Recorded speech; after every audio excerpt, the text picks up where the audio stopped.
Cowie and I were talking a big game last week when we were talking about rugby, so we decided to pull in a expert. Welcome to this week's episode of Beers with Beauties. Doesn't matter if you got Coors, Busch, Bud Light, or a local shop's IPA. All beers are welcome at Beers and Beauties, baby.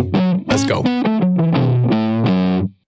Courtney Maines, welcome to the Beauties Sports Desk. Cheers. Thank you. Mandatory cheers when we're on the show. Thank you so much for coming. We got on this huge rugby talk recently because of the Women's Rugby World Cup. Huge event. Yeah. Oh, yeah. Hosted. Is there a better place to host rugby than New Zealand? I don't think so. I really don't think so. Other than Maple Grove Rugby Park? Oh, yeah. Easy.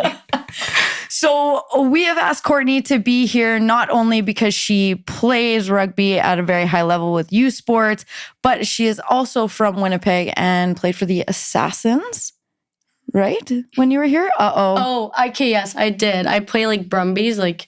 Well, yeah, of course. Yeah, but then the last year I joined Assassins for the year because we didn't have a team going in. So that's what I read was your last one. I know that Brumbies feel is super intense in the heart. It is. So we were covering the women's rugby we were pushing people pretty hard to follow it. Right. How is the play in Canada when it comes to rugby? You've played it at all different levels, and it's like, where for you does rugby kind of stand when it comes to the World Cup? I just find it's not really like talked about even with rugby people. Like I don't even I follow Rugby Canada and like all that kind of stuff, but it's not publicized enough for me to even like figure out what's going on. It's all over like social media is how I know like keeping updated because you're following them or whatever, but there's just not that much information about it for people to be watching. But. I know, and we talk about that so much, and we try to put it out there for all these people to watch these incredible women playing this, let's just say, outrageous sport. So let's dial back a little bit before we even get into the World Cup, and let's talk about you for a bit. So positioning, what is your position?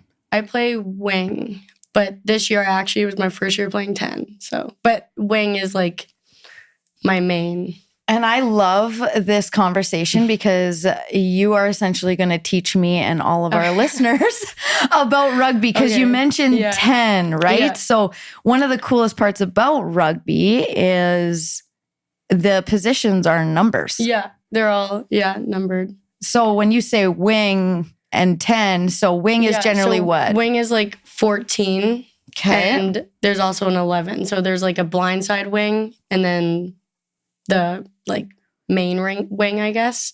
And they're both on each end. And you're basically like usually like one of the fastest ones on the team because you just get the ball and you're going. Like you don't have another person to really pass to a lot of the time. So you're it. Like you just go and you go full send. Yeah. Depending who you play for, a lot of teams play like more forwards or more for like backs. So yeah, depends how the team plays. I love this so much because there does seem to be, and we're going to go through a lot of this today because this is definitely a rugby episode because we were so excited about Canada making it to that bronze medal game and we're just like jacked about it. Right. But I feel like the knowledge and the terminology and the rules and all the different things about rugby are still very like, people just kind of know it as that sport. Right.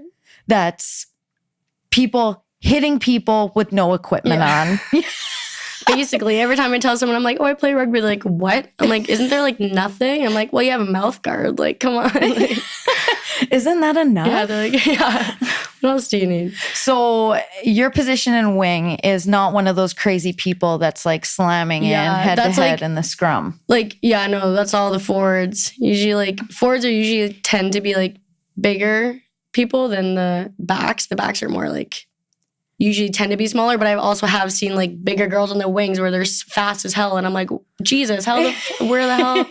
Yeah. And then there's some like amazing forwards who are like super small. And it's like, oh, There we go. yeah. So it's, The forwards are the ones that are in that scrum that everybody identifies as like that crazy rugby where they just push and go. Yeah. And the backs are that line behind where we're throwing the ball backwards. And then the wing would be you at the end just going full tilty on the outside. Yeah. Like the backs are the ones that like we run through plays. We have so many different plays, whereas the forwards, like they have like a few plays here and there, but like it's more so like you get the ball, you're going, you're tackling, you're full force. Whereas like the backs, it's like, okay, what play should we do next? Like kind of have like a little bit more time to figure things out. But the way that I would kind of easily describe it is almost like the battle and then the strategy, the battle in the forwards, the strategy in the back, and then just full tilty on the end. Yeah. And then you just go. Yeah. Because I think that that's one of the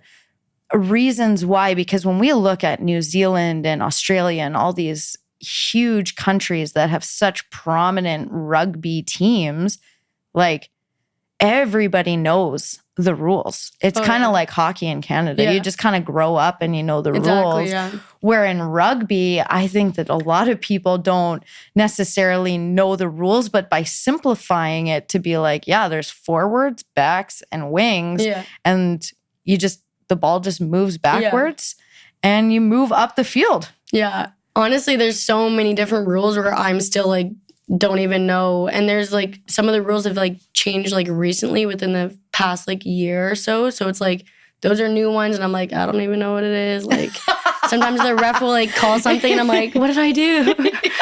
I was coaching in a hockey game the other day and there was even a rule that happened and I looked over at my assistant and I was like, is that real life? Did that just happen? So it's funny. You kind of just keep going and keep moving, even at the level that you played at. So you played at St. FX in USPORT for 2 seasons? Without the COVID season too. I was there for 3, but then my second year was COVID. That darn COVID always ends its way up in all of our interview stories. So you're at St. FX for 3 years. Mm-hmm. So let's dive into like the university aspect of, because I've got tons of questions about USPORT and specifically St. FX, because in my opinion, being a USPORT hockey athlete, St. FX is one of the coolest places I have ever had the absolute privilege of playing in. Oh yeah. Honestly, like it's just such a different vibe compared to any other university that I've like been to or like heard of. It's like St. FX is it's in such a small town where it's like during summer it's no one's there. It's literally like all the like retired people who are staying there, like some of the profs, like, you know, like not a lot of students like stay there and stuff, but it's such a small town and everyone just knows everybody and it's a very like sport specific university. So like I know majority of all the other athletes and it's like everyone just parties probably way too much, especially during the COVID year when we were allowed to drink more often because like in season we have like rules where it's like you can't drink until after a game. And our coach, he would tell us after a game, like if we played a good game, he's like, go have fun kind of thing. But if we had a shitty game, he'd be like, no, you can't go out and drink kind of thing, you know? Party school. So it was very, definitely a party school. And it was like when I went there, we also women's Bisons hockey, we went there for nationals one year. Right. And I would say the atmosphere on campus was like something I had never experienced. Yeah. Like it felt like I was at Hogwarts for one. All the buildings, exactly the same, cool old school brick.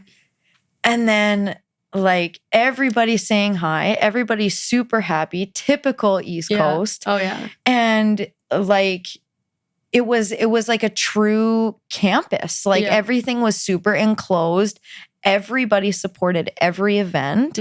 Like, would you say that rugby, like you got good fans out for rugby and everything happened? It was. There's lots of like, especially the other sports, kind of more so. Like some of the people who didn't play sports didn't come out, but it wasn't just to rugby. It was like they just didn't really come to some things. But a lot of the sports community people, like we'd always have like the football guys, basketball, hockey, like all that. We all go to each other's little events and parties. And and that to me is like a huge part of the university experience. And what we're talking about with athletes now that are trying to get recruited to go to university, it's like, yes, playing and being at that level is one thing, and being a university athlete 100% is very cool. But being a part of this, like, almost like community that you just inherently get brought into, like a big hug, and they just bring you in and they're like, let's just have the time of our lives. No, exactly.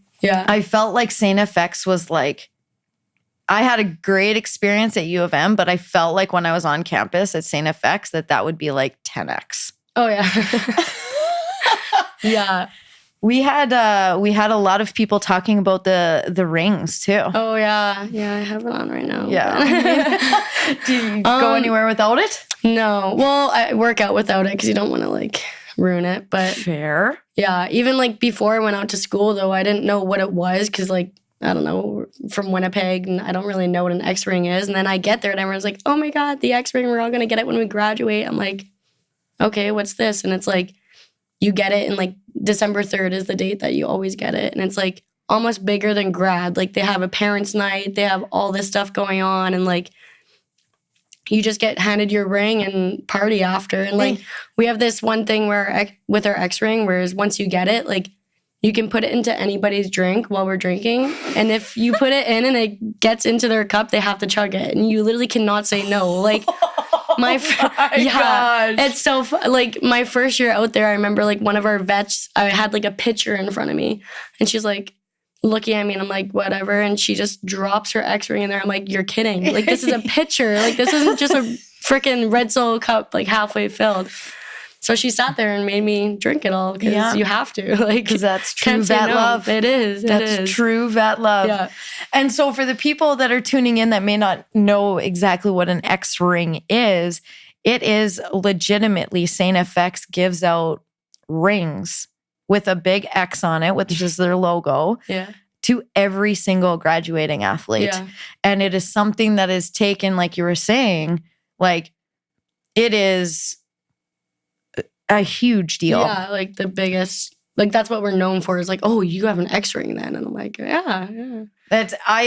I'll never forget when we went there and people were walking around with their X-rings with so much pride. And it's like, you're immediately in a club. Yeah. Do you know what I mean? You're immediately like a part forever. of it. Yeah.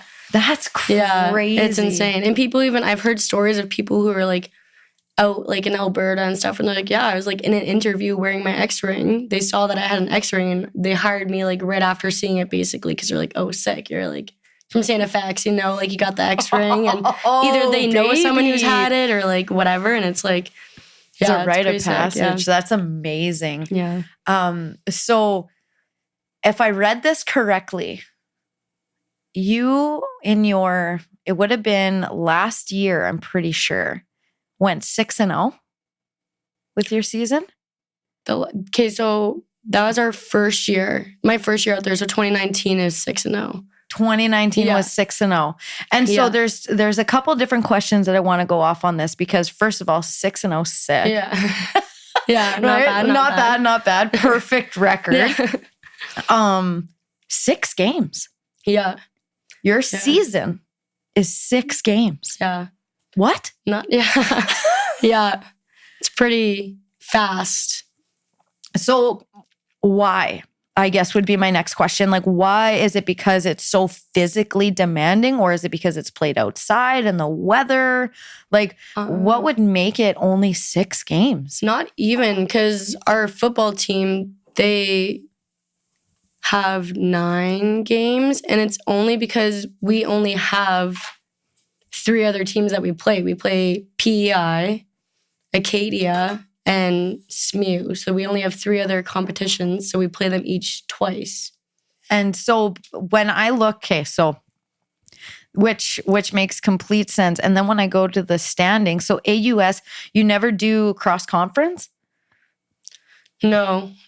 Because that was like when I looked, because so there is in the AUS division, which Courtney played in, there's 4 teams, which she just mentioned, right? And then, but when you go to the Quebec League, you've got 8. And then you go to the OUA League that's got 10. And then you go to Can West that's got 5. Yeah. And you never cross? No.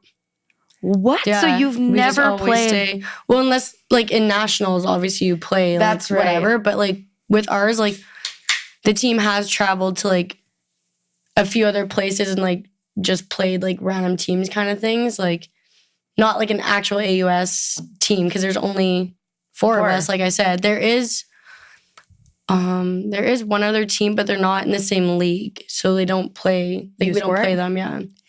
And so when you'd go to nationals, because obviously you went to nationals the year you went 6-0, right? Yeah. Who'd you play?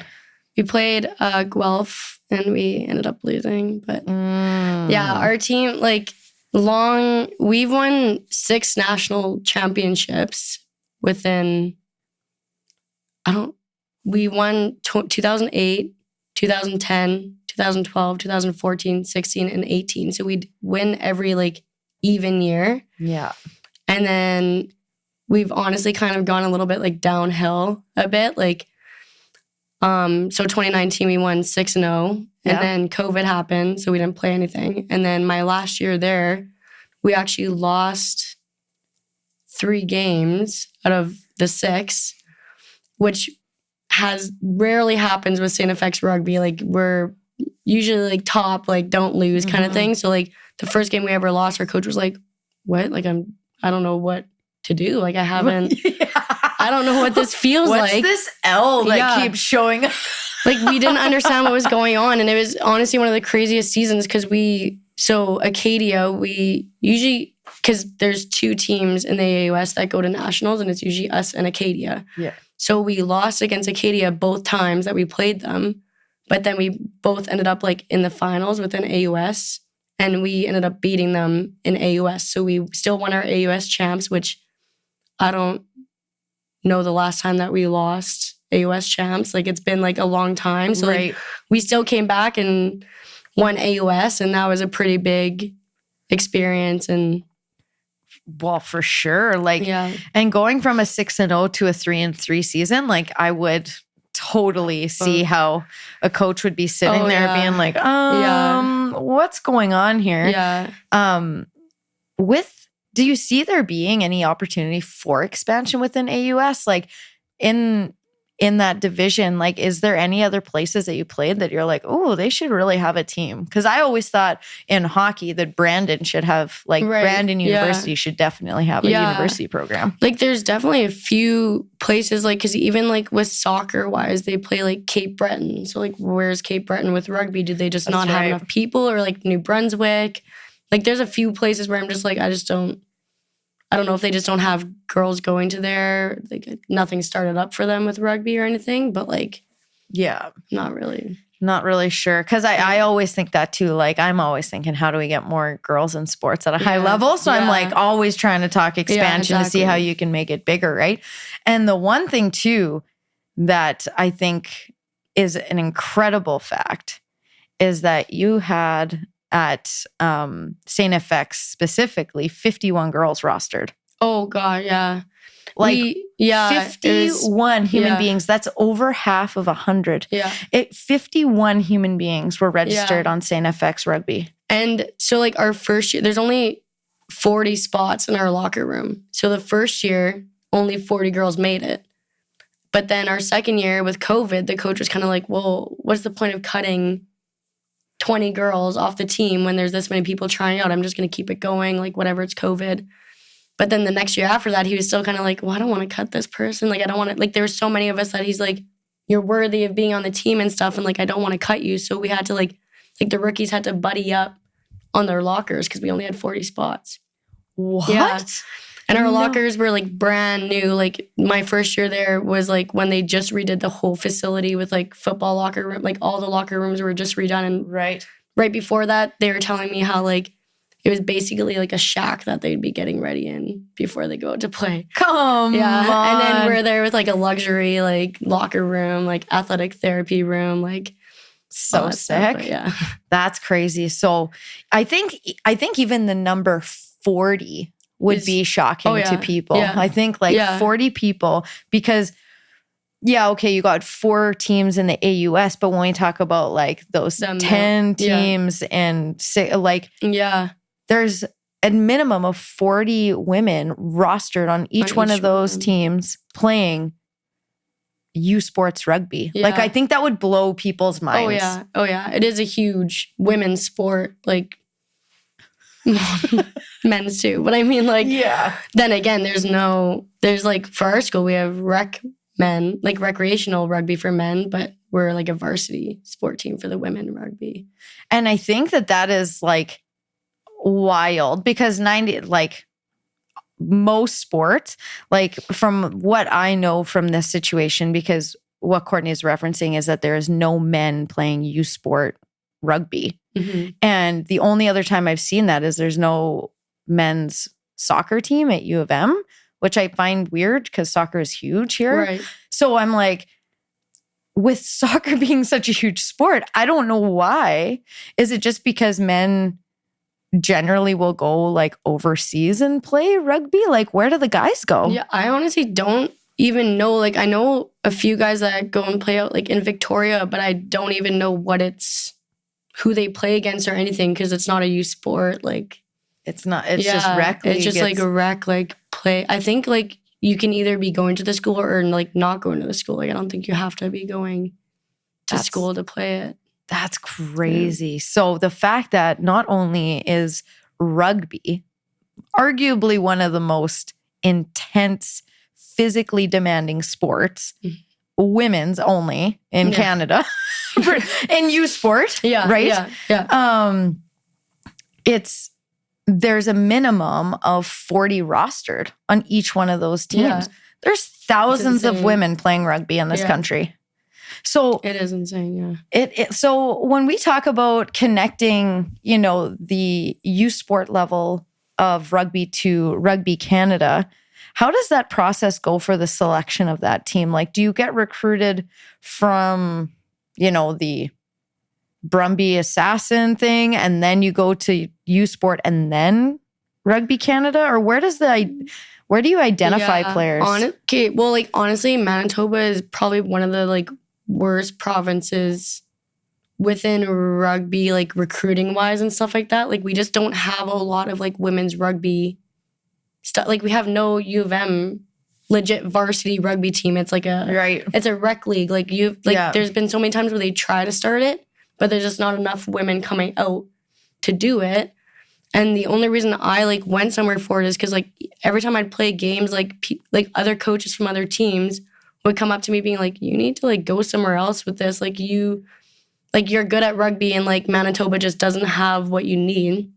So then all I did was email the St. FX coach because one of my friends went out to St. FX not playing rugby, but she was just like, oh, you should just like email the coach. Like, we've won 6 national I'm like, oh, sick. Okay. I emailed him and he was super sick about it. He literally called me like 10 minutes later asking about information. And I was also going to the U of W before. So he transferred all my credits from the U of W so that I could come out and play for them. Like, it was intense. Wicked. Yeah. So you said your buddy wasn't playing sports out there, just went to St. FX? Yeah, she just went out there because she just loved Nova Scotia in general, and then St. FX was just the one, I guess. The X-ring got her. That's right. Because you have played with girls that have gone off and played in different organizations too, right? Yeah. So where, did they all end up in USport, or is there other avenues? It was pretty much all USports that I know. Like, there's been a few girls that went and played UBC. One of my friends wanted to play for the Dinos, like Calgary, but never ended up like actually going out. But like not honestly, like not even too many girls from Manitoba that I know who have gone to USPORT for like rugby. Because I've known a couple of pretty high level athletes that have come out of Manitoba that have gone on to pursue rugby. Amanda Thornborough, going on and, you know, getting to that Rugby Canada level. And I've always wondered, like, Rugby Canada identifies probably going into like OUA where there's a ton of women playing at the younger ages. And then, you know, if you're from Manitoba and you go USPORT, then you identify them there. Yeah. Like it's kind of wherever. Is there showcases for rugby? Not that there is for like Canada. Like I know a few of the girls who played like on my team have been like asked to come out and like try out for like Team Canada and stuff like that. So like they do watch obviously the USPORT and be like, oh, I want her, like kind of thing. But like it is a showcase because they go out and they do their practices for like a week. They'd like travel out wherever it is and then they either get accepted or they're kind of like. So it's like a selection camp. Yeah. Right. And it's all identified from there. Because I've always wondered, because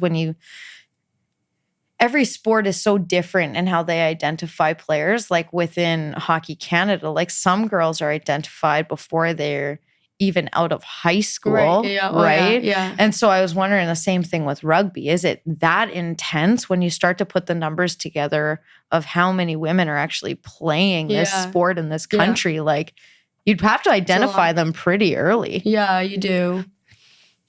And so it's like that progress of where the best place for people to be seen. And it sounds like it's kind of just like play as much rugby as you possibly can. Yeah, basically like be seen, like go somewhere where you're going to be seen. Like, right. That's crazy. Yeah. And so with the high numbers of roster sizes, I'm assuming that's due to injury. Or is that just because of straight up competition to get onto the field? I'd say a little bit of both. Like we definitely have a fair amount of injuries where it's like good thing we had 40 girls on the team, but you can also only dress 25. So there's 15 girls on the field, but you can only dress 25. So that means the rest are out in the stands and can't go into the game. Like during that game, like you could be dressing the next game. Holy one after that, moly. When you put that in perspective of 6 games, like not a lot of like playing time for some people. Yeah. Like, ooh, how competitive is that? It is pretty competitive. It like, because I'm thinking, okay, well, hockey, it's back to back every single weekend. Like you play 8 games in a month. Yeah, exactly. It's insane. It is crazy. So not a lot. When it comes to like your position specifically, so you said your wing, which is what number? 14. 14. And then you actually played some 10 too. Like, yeah, my first year. Is there more players in specific numbers, if that makes sense? Like I'm assuming because as a 14, running up and down the field, you wouldn't get hit as often. Yeah. Whereas a forward, that's what I get. It's like every play you're just getting rocked. So is your roster like predominantly forwards and then you kind of, or is it really just taking the best players? I'd honestly toss it up. It's probably split pretty evenly, but our forwards out at school are like, we're a very forward dominant game usually. So like that's what the coach likes. He wants like big girls out on the field, like forwards, and then like kind of get out to the backs here and there kind of thing. But which is so weird because when I play here, it's like backs. And then I go out there and I'm like, pass me the ball. Like, yeah, honestly. It's like sick though. It's like the forwards just freaking, they blow through everybody and I'm just standing there like, okay, sick. Like, sweet. Yeah. So now I'm going to sound like a very big rugby rookie here. Bear with me. You can take a couple sips of your beer if you need. Probably. So when the forwards are running in and they're in the ruck, correct? Yeah. And they roll the ball underneath. and they're like competing for that ball. Yeah. Why does that happen? That's to like basically like if the play ends from like a knocked on ball or like something happens within the game where you have to stop the play, which is only if the ball goes out of bounds or if there's a penalty or a knock on, which is like when you touch the ball and drop it and it rolls forward, then it's a knock on. Then it's like they can choose, do you want to do a scrum or a line out? You kind of get like a choice between the two, but the scrum is when it's like the big whatever, and then your scrummy will roll in the ball and it's supposed to go right in the middle. But a lot of the scrummies have their little tricks where it kind of like tilts to your side and you're basically just going back and forth and trying to win over that ball. And then your scrummy comes out the back and throws it out to the backs after. But man, yeah, forwards are, another breed for sure. I remember they'd need us like sometimes like during practices, like we wouldn't have enough to like be forwards against forwards to practice. So they'd like ask us and I'm like in it. And I'm like, oh my God. Like, no. There's like some positions where I'm like, oh, I could do this. But the ones where it's like, there's someone on each side of you, my ears are just like jammed and you get those cauliflower ears. Like, that's right. Not fun. And so the first time I saw one of those like scrums, you got limbs intertwined with all of the limbs. Arms are going through the legs and grabbing onto the shorts. And it's like a full wall. Everything, yeah. And it's like, night after night after night, you just bang, bang, bang. Like and constant. that's your job. And then you just run up the field and hit some other people the field. That's wild to me. It is very wild. There's that hat some people wear. See, don't give me that look and make me feel super rugby. It's I'm assuming it's to protect your ears. Yeah, the scrum cap.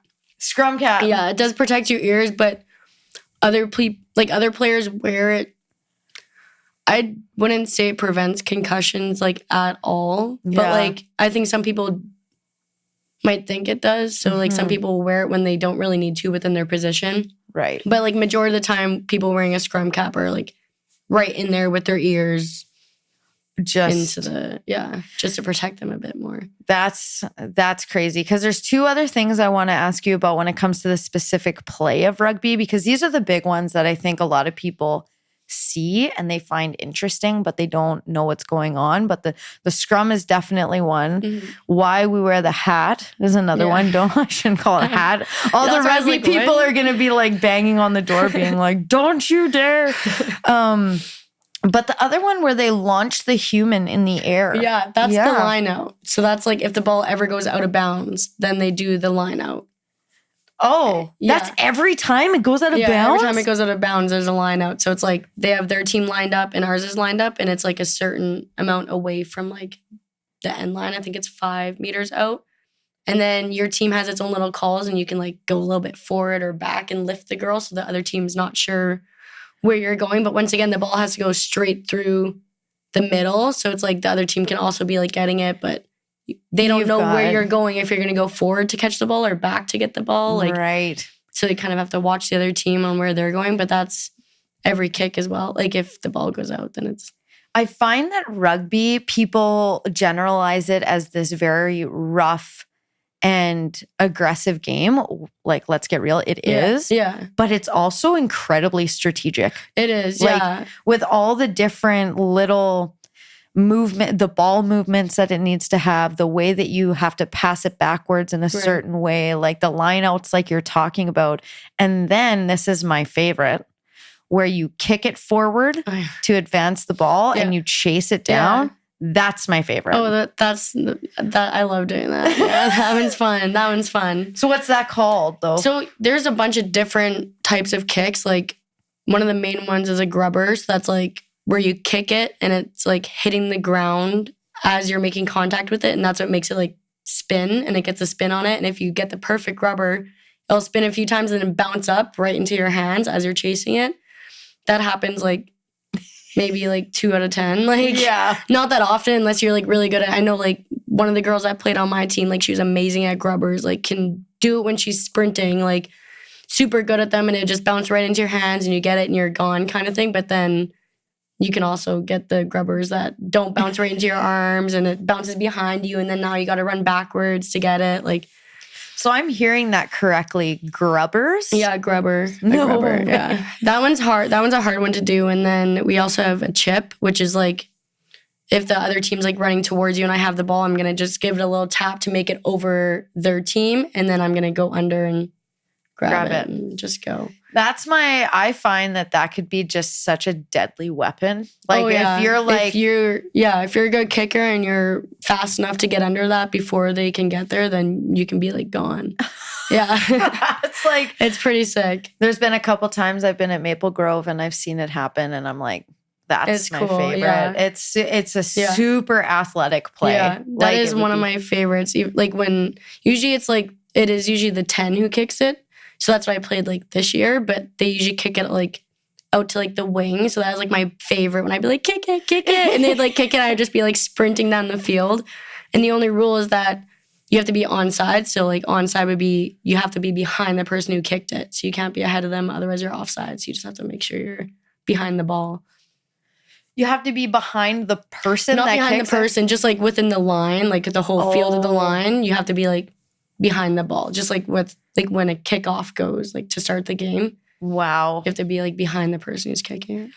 What we need to have is we need to bring you back and do like a rugby terminology session and be like, what does this mean? What does this mean? Because I think that there's a lot of, obviously Manitoba is a huge hockey community. And there is a lot of like, people think that hockey is this hard fought battle, which it is. Yeah. But it's super strategic. Right. Yeah. So I do think that a lot of hockey people would really enjoy rugby. Yeah. Oh, for sure. That's what I find is a lot of people who play rugby have played have played hockey in the past. Yeah. Like majority of them. You're like, oh, contact sport. Okay. Yeah. Let's just keep rolling.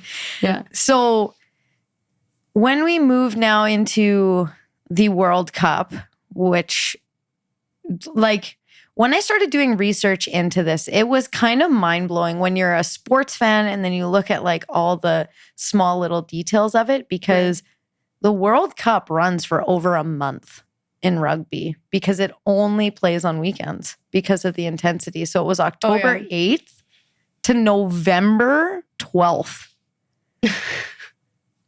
Like that's a pretty long, huge commitment. Going, yeah. And it's like, there's 3 pools. Like it's a huge event. Yeah. Do you believe that there needs to be that much recovery time at that level? It's actually weird because for USPORT, at least for us, it's like the opposite. Like we're allowed to play 2 games in a week, which is different. But then it's weird because the football team can only play once a week because of the recovery time that they need. Right. Apparently. So it's like, I don't know what, but I think it should be 1 game a week because after I play, I'm like dying. Dead. Yeah. I've seen because after a rugby night at Maple Grove, which is the local like rugby park here in Winnipeg, for the people wondering who I keep from. What's Maple Grove? Yeah, what is Maple Grove? And there are some incredible competitive women's teams that play here.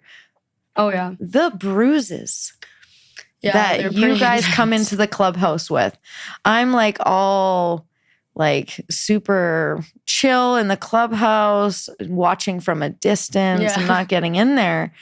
And then you guys come in and there's scrapes and cuts and bruises. Is that a badge of honor? I think it is. I honestly, when I like, after I'm finished playing a game and if I have no bruises, no scratches, I'm like, did I play today? Like, I don't really know. Like, I kind of like having the bruises and shit. But then you go to like the gym or like to work and people are like, are you okay? I'm like, I'm good. I play rugby. It's fine. I play rugby. Do you need to talk? Yeah, I'm like, is there something going on? I'm like, no. I play rugby. Yeah, I love it. And I get nasty like turf burn on my legs, because every time, like, if I go to score, I just have such a bad habit of sliding and scoring. So I get like scars on like the sides of my legs of all this turf burn, and oh my but I love gosh. it at the same time. Because when you score, you have to have 2 hands on the ball and you have to completely touch it in the zone. You don't have to have like two hands on it, but like, well, I can't grip it with one hand, so I do 2 hands. But like the Canadian team, probably one hand and just power down. But I need like 2, and I go down. But I found like games that I've played before, like when I first started playing, I just go and like bend over and touch it down, but they can still be charging at you until you put that ball down. So I've had a girl come up and I'm like, go and put it down gently, and she just destroyed me. And I'm like, holy shit. Like, I still got it down, but I'm like, you're not, like, I was bending over to put it down and you just fucking took me out.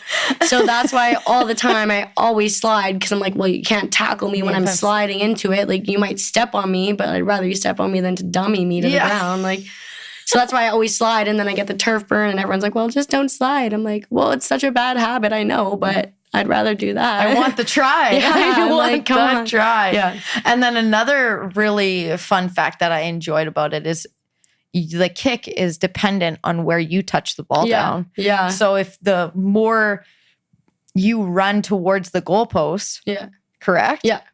And you put it down, the better kicking angle you get. Yeah, because you're like straight on. Whereas like if it's like so far out and so wide, it's like you gotta back up even more on the field to get the right angle and kick a lot harder, because you can go as close to the goalpost or as far back, but you have to stay where that person like tapped it down and within that line.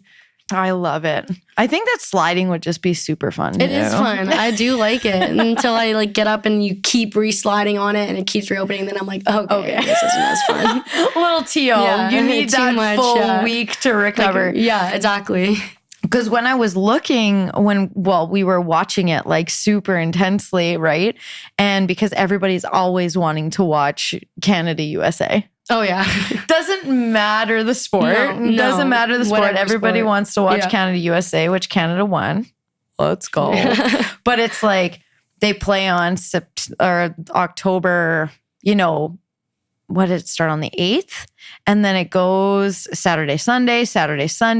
So when you're committing to a World Cup in rugby, you are committing to one game a week. Yeah. And I think that like first and foremost shows the intensity of what a rugby game actually puts forth. Yeah. Right. And like injury prevention. Yeah. Like they actually are thinking about it and care about it in the sense of like, this is legit. Like you are smoking each other. Exactly. That's crazy. So it ended up being New Zealand in the gold medal game against England. New Zealand coming out with the gold medal, 34-31. Yeah. This is a little bit of a tough blow for Canada, in my opinion. Not sure what happened there, but not too sure, because Canada was playing France. We were asking everybody at the Beauties Sports Desk to please tune in for this game. And Canada falls to France 36 bagel. It's pretty hard. How do you get 0? I don't know how. I don't even know. I don't know what happened. And there's a part of me that knows Canadian culture that it's like, I don't want to believe that they were like, well, it's not gold, we're not going to go for it. But there is a part of me that's like, they probably maybe were like, it's not gold. We felt like we were playing good enough to be in the gold medal. Because I think they did play England. Let me check here. Yeah, so England that was in the gold medal game only beat Canada 26-19. Right, yeah. And then you go to New Zealand, and New Zealand only beats England 34-31. But then France sneaks in there and rips a 36-0 win in the bronze medal game. That doesn't make sense to me. It doesn't. So it's like, is Canada, and this is a pretty blunt question for you, is Canada that far off from being, considered some of the best rugby in the world? No, definitely not. It sounds like it because they won 0 to whatever it was. But if you look at the other games they played, it was they either won or it was like super close. And like you said, the other teams that ended up winning, like beat the other teams by a fair amount. And like, it's like, it doesn't. So Canada, you know, we love you. You know, we support you, but that is quite the score.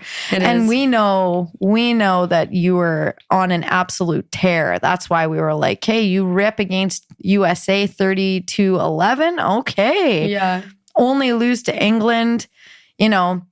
So for me, I think one of the biggest things for this episode is, how do we get more girls? A 2-part question. I'm going to 2-part it. You're like, okay, I'm ready. How do we get more girls in rugby? And how do we educate families more on the actual sport? That's a lot. Yeah. Sorry, I made a 2-part question really big. To think now. How do we get more girls in rugby? How do we get more girls into rugby?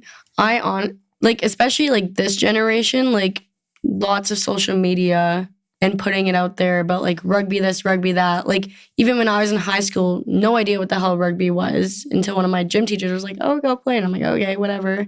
And now here I am, like whatever. Right. So it's like, I think it's just, a lot of people just don't know what rugby is because it's such a different sport, and it's not hockey, it's not football, it's not soccer, it's not like one of those like sports that everybody knows. Like people know rugby, but not as well as they know like hockey or football, soccer, you know, like. Yeah, like we put Harry in a try rugby cute little thing. So cute. It's the best, and it teaches such great fundamentals of just like holding on to an object and running and the proper way of falling down and like, you know, not protecting yourself because they're obviously not hitting, but it's like rolling down the right way so you don't get hurt. And there was so many positives that came out of him being a part of this rugby thing. I'm like, oh, I just want so many girls to play rugby. And with the amount of women playing rugby in Canada, like we need to start putting this shit everywhere. Oh, yeah. Like I couldn't agree with you more on the social media. Do you believe it's the same with how we educate families too, with social media? I guess in like some ways, like, yeah, but I don't really know how to like educate like the family. I'm like trying to think of my parents, and I'm like, how am I? That's true. Because when I had told my parents I wanted to play hockey, they were like, no chance. Yeah. And then I had to like beg and beg and beg. But I feel like what rugby is in New Zealand is what hockey is in Canada. Yeah, so it's like they grow up being like, get a rugby ball in their hands. Get them cleats, like let's get them going. And it's the same thing. We got to get them in skates. We got to get all these girls ready to go. And it's like, we need to start combining the two together, because I truly believe that hockey people would, if they understood the rules a bit more, would really enjoy this sport. Yeah, no, 100% agree. So we always allow our guests to give a shout out to where they played. To where you played. And so I even want to give a cheers as we wrap up this interview to say, St. FX, good on ya.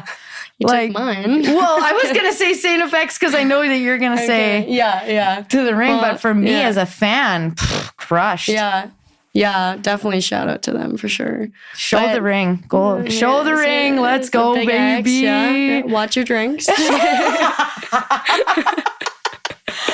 I love it. Thank you so much for being here today. If you don't already, please follow us on Instagram, YouTube, subscribe, rate and review, 5-star only. Courtney, cheers. Thank you so much. Thanks for having me. You betcha. And we'll see everybody next week.